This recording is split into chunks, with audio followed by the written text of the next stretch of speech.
There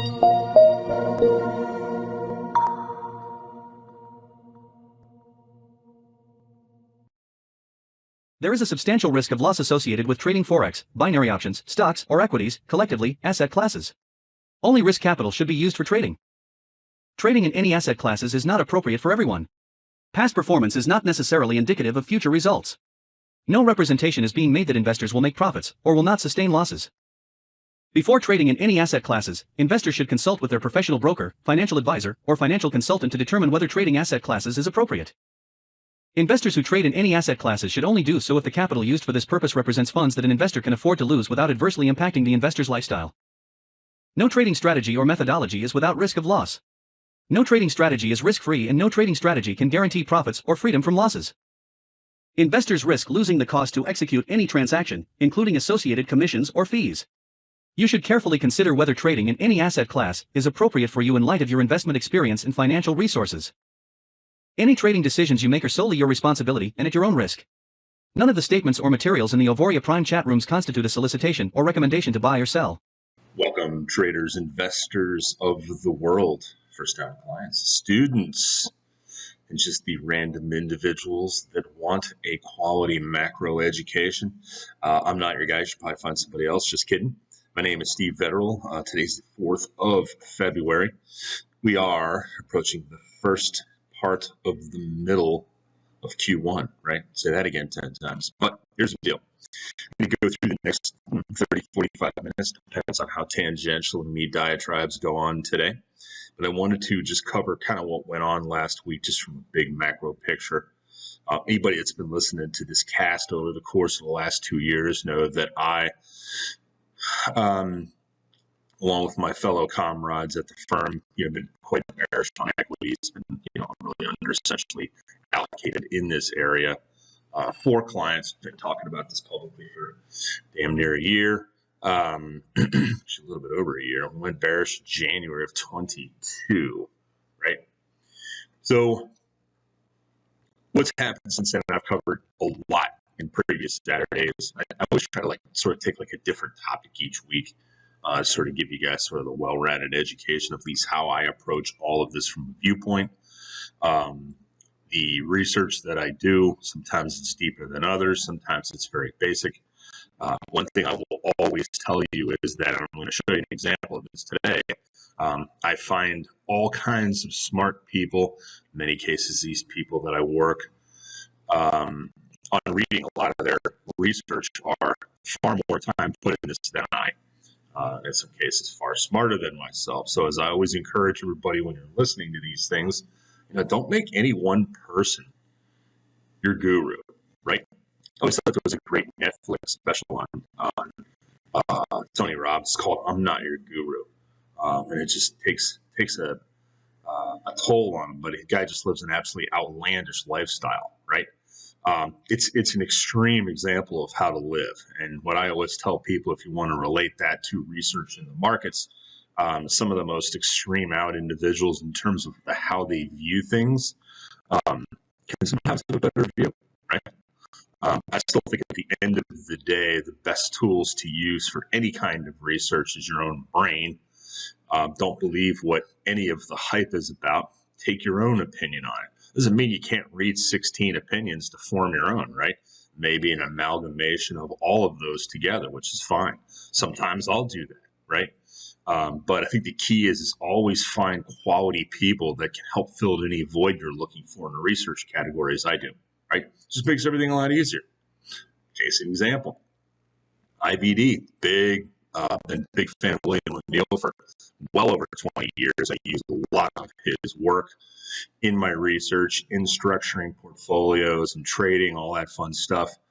So I always like to read what's called the Big Picture. It's printed every day, either electronically or newspaper print. So it was all about the jobs report last week. So I'm not going to get into earnings. In some cases, earnings actually were pretty strong. The key thing is what surprised me most yesterday wasn't the 517,000 jobs. What surprised me is how surprised everybody was about this, right? So this was the estimate, right? But as anybody's paying attention to this macro business based stuff, and I don't care if it's in the U.S. or any developed market, a lot of people have been without a job, right? These countries, in many cases states, just been pouring out money to folks not to work, right? So at some point, the money's going to run out, and they're going to have to go back out and get jobs. That's all I read into this number, the 517 that came out, right? So that's what I read most into this number. Call me wrong. That's fine. The point is that with an unemployment rate dropping down to 3.4%, you see here, the decline in inflation could stall. That's all I'm saying. Right now, it's come down a little bit. I think that in many cases, the inflation was too high.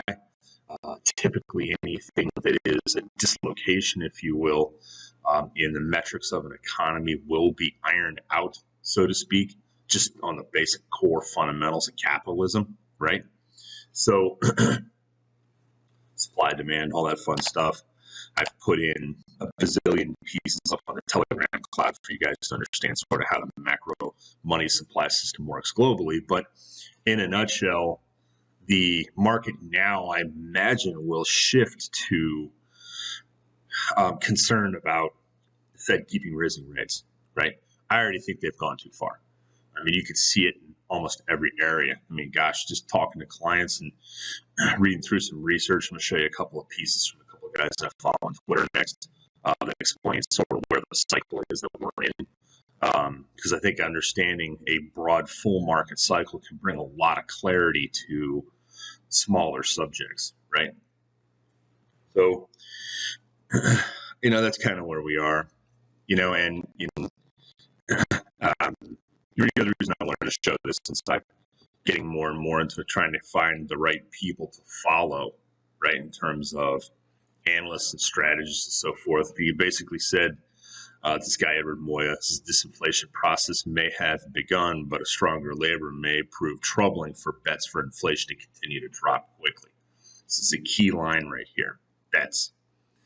Right now, at least in my opinion, the global equity markets and developed markets are betting heavily on a pivot.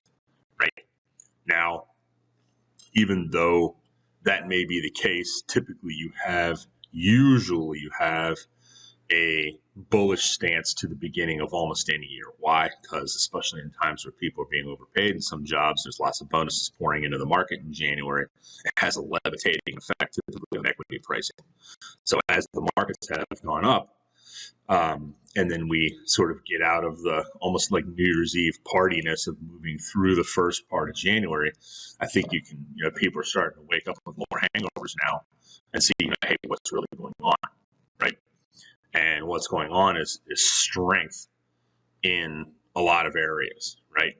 Necessarily like, demand's certainly fallen for a lot of the tech-based stuff. That's why NASDAQ dropped 30% last year, but it has lifted, greatly this year. So the question is, if we take all the music away, how many chairs are left to sit on by this market, right? It's a game of musical chairs. I think there's a lot less chairs to sit on than a lot of people think. So I wouldn't be increasing my bets, but at the same time, I always talk heavily about when you're looking at any kind of market structure, you always want to focus on where you think max pain is, right? Max pain is typically an area like, if you got like 100 of the smartest minds together, and they all said, well, no, this can't happen. Let's say collectively with some area like way higher in the S&P 500 as an example, right? Yeah, that can't happen. Guess what? The more people that are in that camp, the more that's going to happen, right? It's called efficient market theory. And I bet a lot on that because that's how many of these stops or Q clearing moves take place. And you've certainly seen it. Another great example of that is a Q clearing move in gold last week, and then a big dip. There's still sellers hanging out up above that 2,000 area, right? I've been talking about it for a year. And I just said, look, if you had a nice trade from the 1650 up to the 2,000 area in gold, hey, great, take some off the table, especially if you're overloaded in that sector, right? but it's just an example of, where would the max pain trade be in any area, right? Certainly higher in the dollar, I think would be max pain, right? And certainly the dollar going back up to the highs, like nobody can believe that probably.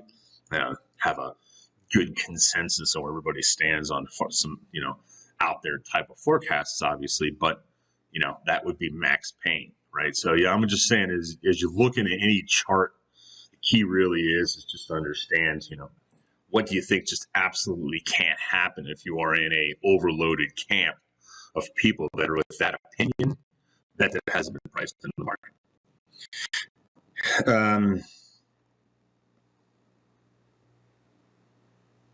Yeah, I think that's pretty much everything I want to cover there. I'm going to just go through the news real quick. Actually, let's take a look.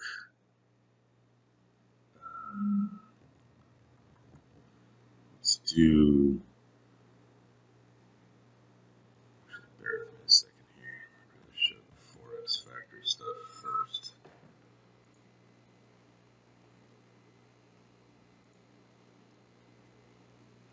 If you guys are not familiar with this, Forex Factor calendar has been around for quite some time. I always click on the filters, get rid of everything, in my opinion, that is orange and yellow. Stick with the red. So this was last week. For those of you who just want to take a closer look at it, unemployment rate, okay, non-farm payrolls versus estimates seems a little bit different. Looks like it was 185 as consensus with IBD. But either way, blow out the number. Will the Fed continue to raise? Will inflation not fall as fast? Those are the big things on the market. As far as next week, looks like a lighter calendar. Let's see, February 6th starts Monday. Okay, here we go. Be aware. Keep in mind, every time I show here is Eastern time. So set your calendars appropriate and make sure you double check the time and clocks are sent correctly to what time shows up. But so we have that concern if you're trading anything dollar related, trading anything Canadian dollar related. Governor McCallum is he's speaking.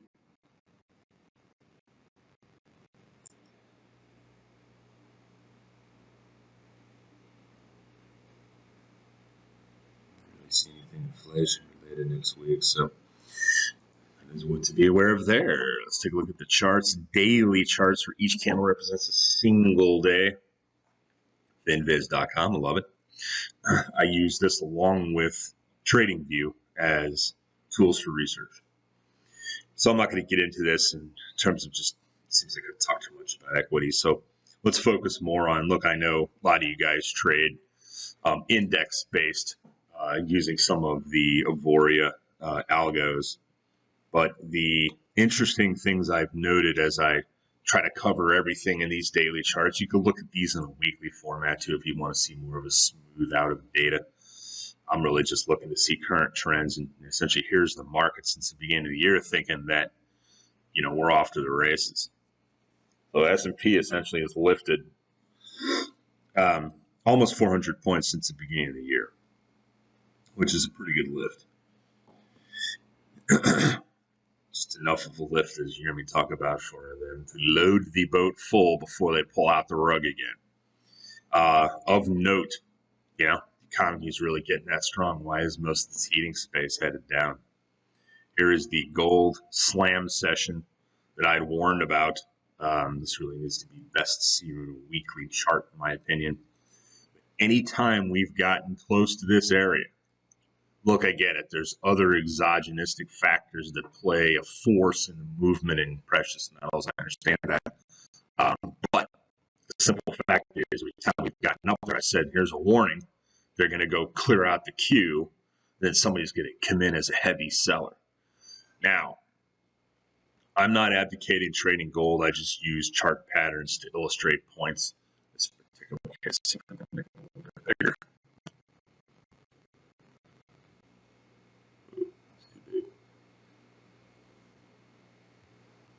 Touchscreen doesn't work very good.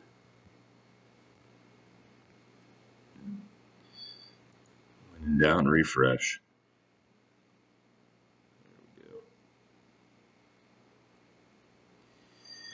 So if you're looking at the screen, this, from a weekly perspective, is by no means any sort of chart pattern to set a solid base on. But I'll just throw out this one thesis with this. And it's almost like I wish I could move this over. You know what? Let me just go to the trading view system. It's much easier to show this. I'm going to do it on the spot gold market. So we're not going to have, we'll take a look at GLD as well, just to sort of see.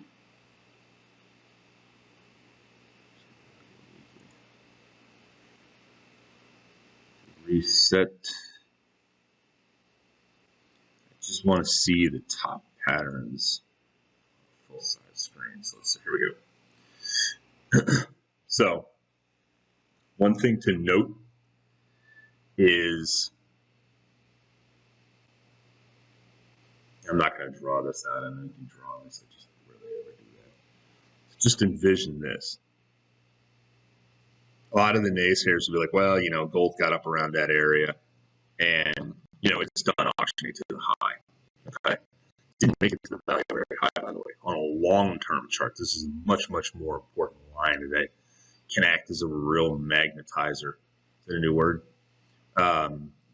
But it draws typically price to it on a longer-term trend, a tight or short pullback here, and a retest of the highs would be the max pain trade.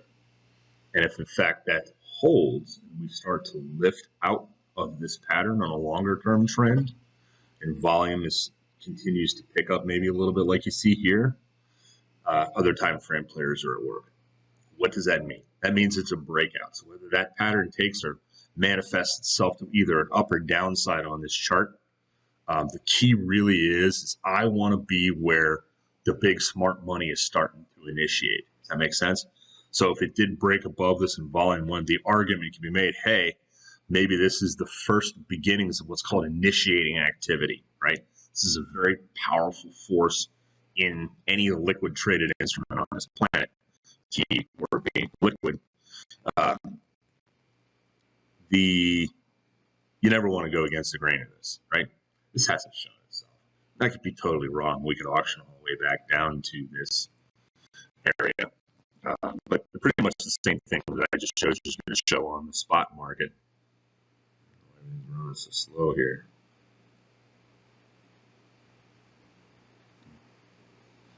Everything turned off too. Let's see. All right. Let's go to spot.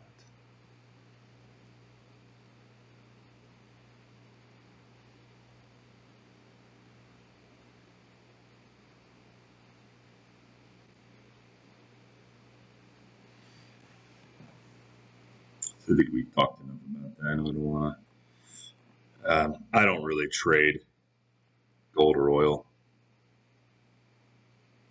Doesn't mean you can't, though. All right, dollar. You know, as you can see, we have a almost perfectly inversely correlated. Anytime something rips higher in dollar land, precious metals take clobbering. We had a fairly significant pivot up in this area.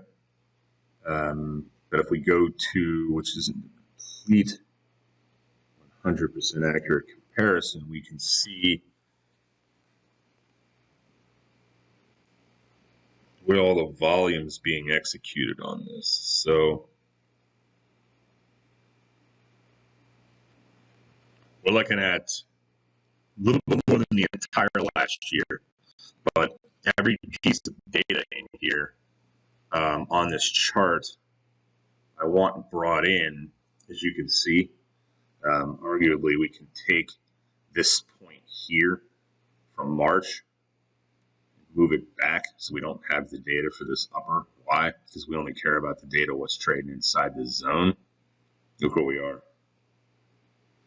You can play around with the data, obviously, but I only really want to see the aggregate in this blue area here on the left. I only want to see the aggregate of the volume that's executed since we've been in this pattern or this range or this particular zone, that we've been in here. And it came right up against value area high. See how this is holding, which also happens to be damn near the lower, almost the center point of the previous profile area, which is this upper grouping and higher, which essentially is the higher zone. Now we're in this lower zone. We came right back up and just pulled right back perfectly to the point of control. So those of you that, look, I get it. Everybody out there has their own tools, but I have shown just an absolute cornucopia of different charts over the last couple of years. I've been sitting at the helm here doing this, that is just absolutely proving the power of profiling if you understand how to do it. So this is a profiling of volume, right? You can also profile time. So even though we don't have that, they don't have the capabilities in TradingView for this, but you can there are other software programs out there, Ninja Trader, there's TradeStation, some other stuff, Sierra, IRT from Linsoft. I mean, there's a bunch of softwares that do time-based profiling. That's the only other tool that I just don't show you guys because it's not on this chart. Does it carry as much weight as volume in terms of importance? I don't think so. I think it definitely plays back burner, second fiddle, possibly the third fiddle to this, but the volume profiling is showing you every place, at least on this chart, every place that this has stopped to turn around has been market profile based, along with a few others, right? Squeeze zones. That's what these orange and red lines are. It's a support resistance that's based on a whole myriad of about 16 different factors. This is custom coded into the software by Design, who is a developer for you. Also a very good guy, and he lives in Orlando. Any case, so we pulled back here. Went to the value area high and reversed. So we get right in the upper bands too. That was also interesting of a note. So those trading this would have been a really great place to initiate a short position for a good quick rip down. Where we go from here, I don't know. Seems like it probably wants to go back down and test this point of control, which is this red line right here. There's also a couple of other things lining up there. I would imagine there's grouping of different types of fibs probably lining up at this area as well. But the more areas of confluence where you saw lots of different things showing up is really the key to looking to set your targets for one way or the other as far as movement. I have not gone into a lot of currencies just recently, just because I think it's best for now. Obviously, if the software algos trade all these currencies, you don't have to memorize all these charts. But I think that every trader that's out there, if you have the time, great. If you don't, I would find a way to sort of make some time down the road and do some trading in some of this stuff yourself. This is the British pound. Now, in the case of this, I think we want all data. I want to see everything we've done inside the zone.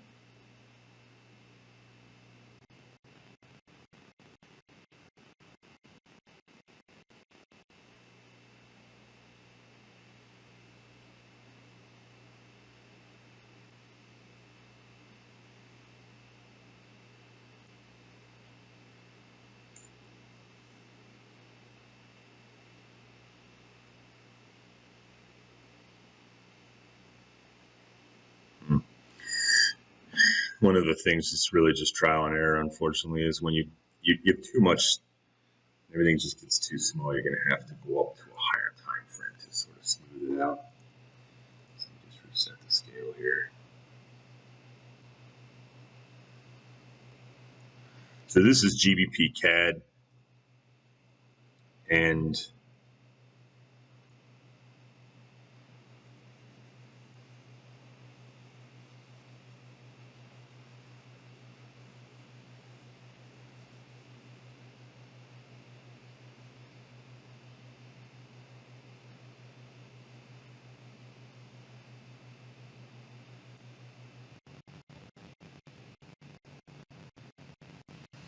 I think that's fair in how it's laid out. We've got all of the data. Obviously, this is multi years.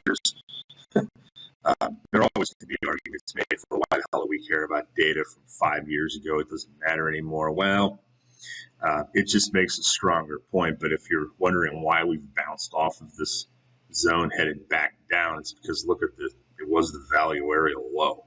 We were outside that value area for a while, hell, almost a year or two, and now we've bounced back off it. So this is a very powerful area here for anybody manually trading. This is 156.622.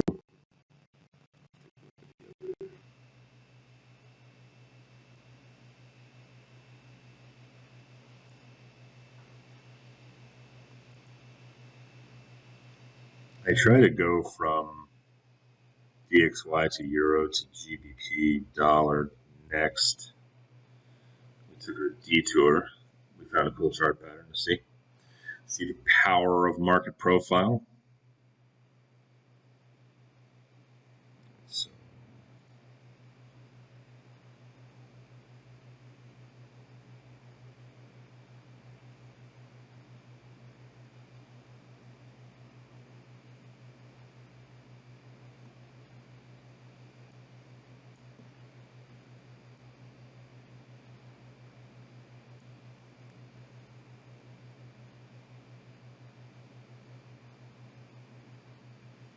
I really want this data because we're in a lower zone, right?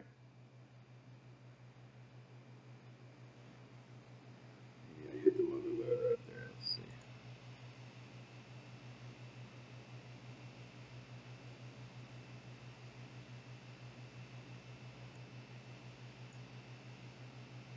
There you go.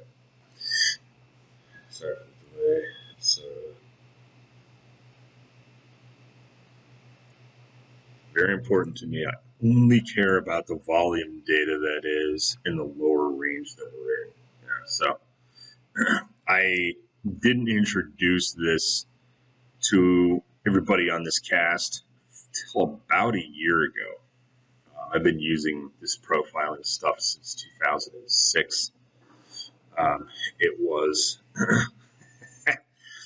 back then among the hardcore, really quality traders on whatever exchange and or traders at hedge funds. They knew the power of this, but in retail land back then, a lot of market profile, anything that Stottlemyre had taught or built was considered to be witchcraft among retail investors. So I was an exceptionally early adopter of this because everywhere that I had the data in correctly, obviously had the chart lined up correctly, had good quality data, it was scrubbed. Just one thing I love about IRT is they take this DT and IQ feeds, they come in, or the feeds come in from their brokers, CQG. It's really the only ones that are super high quality and affordable.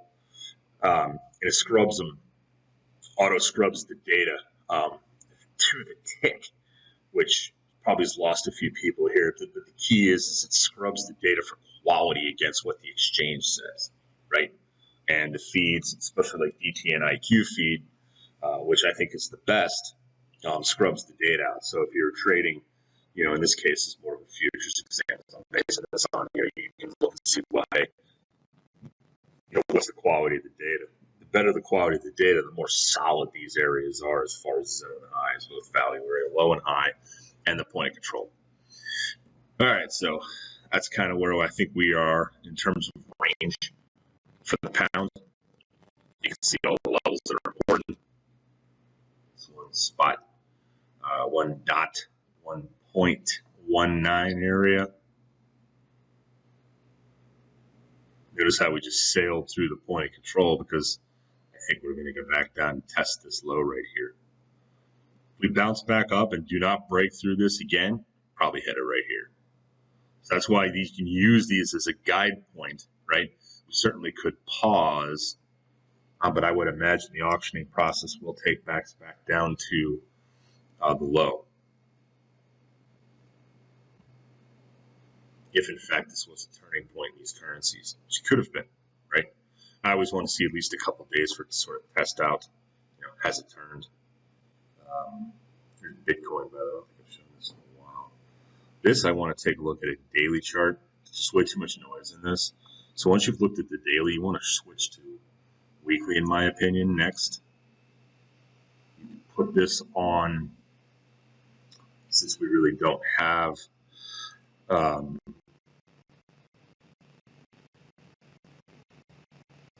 actually, one thing I probably, from a market profile standpoint, this is probably one of the few charts that I would include almost all-time data. Does that make sense? Maybe as important as back here, but the reason I'm including this is if I go back and look all the way, not necessarily from the start, maybe about like right here, where it started to take off. See where all the volume was executed? Right in the area that we bounced off of. This is this big support zone down here, right? Keep in mind, this squeeze zone is support and resistance factors based on a multitude of programmed in stuff, one of which is not volume, right? So we would use this in addition to profiling.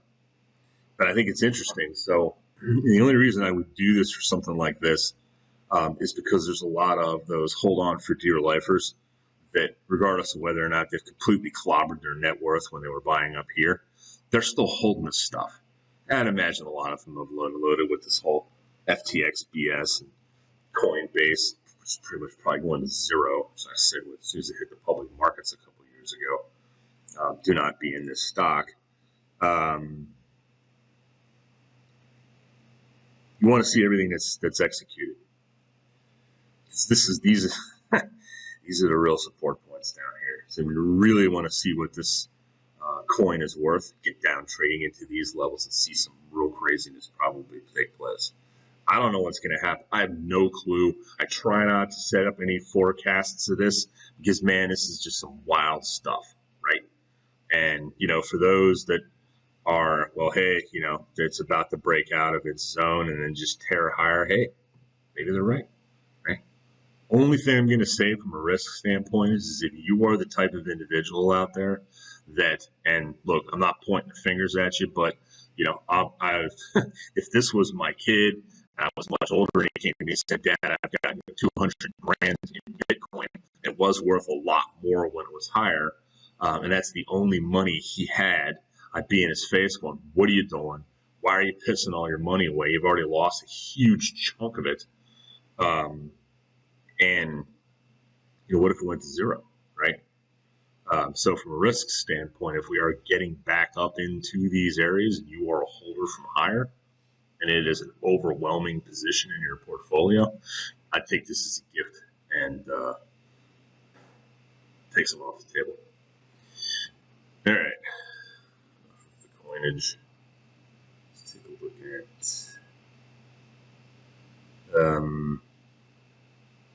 Probably should take that Neo off the chart. Neo has been put on hold at Auvoria for those who do not know that they are retooling the algo.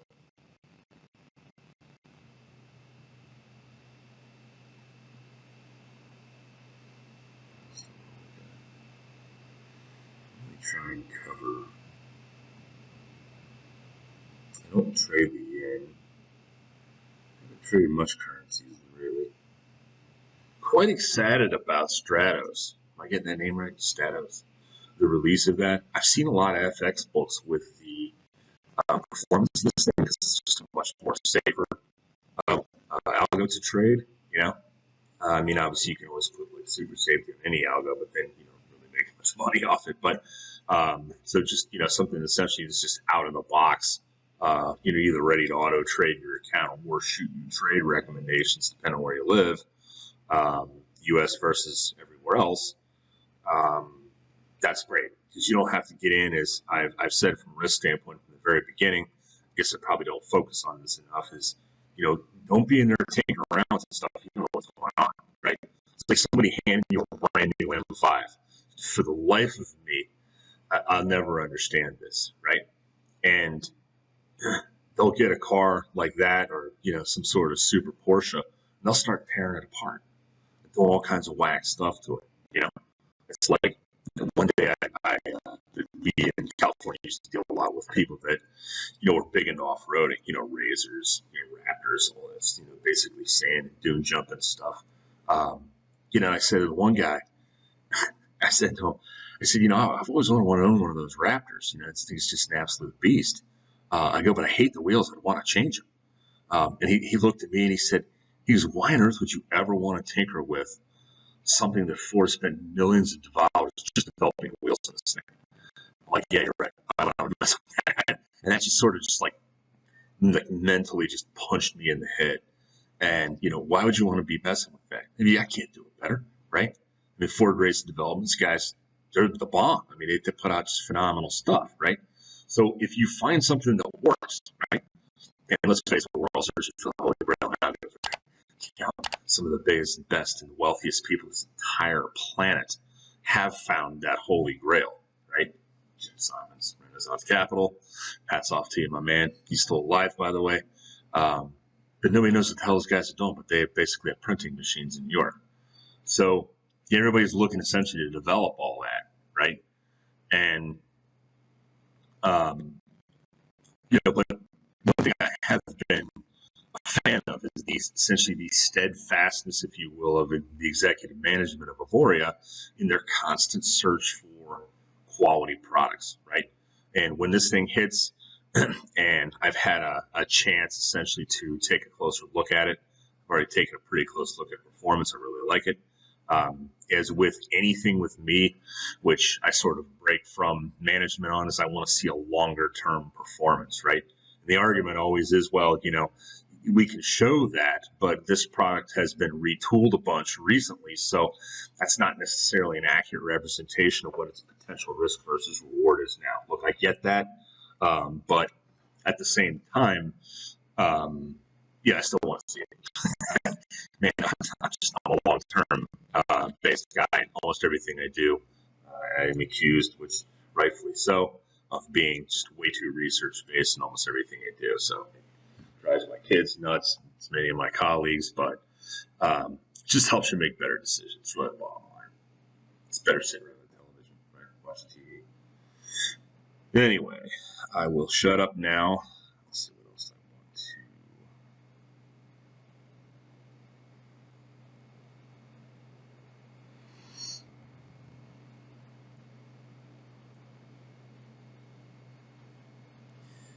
Let me just the daily on these.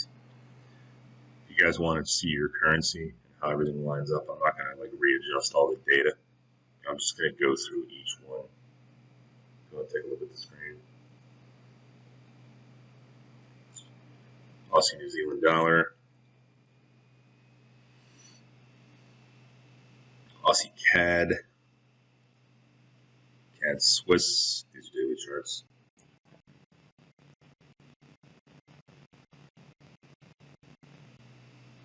CAD Yen, Swiss Yen. Notice many of these are stuck inside of zones here. Euro Aussie.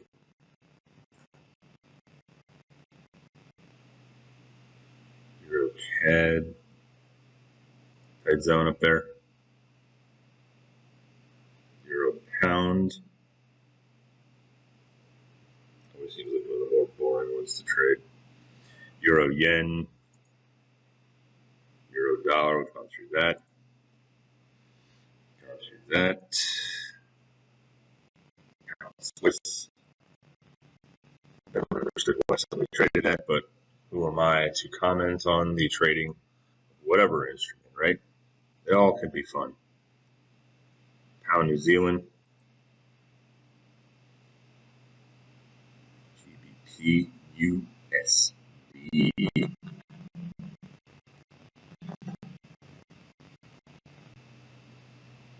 Dollar Canadian. And I will end with that. Do note, at least in risk land, shifted these damn shorts around a couple weeks ago. I'm still seeming like I'm lost here. Oh, there it is. Why is it down there? Look at how low the VIX is. Let's put this on a weekly chart so you guys can see this. So we have not been this low in a while, right? Talking like a couple of years. So what's this all mean to you? Well, I look at this from obviously a volatility measurement, but I also look at this as a means of trying to ascertain complacency in the marketplace, right?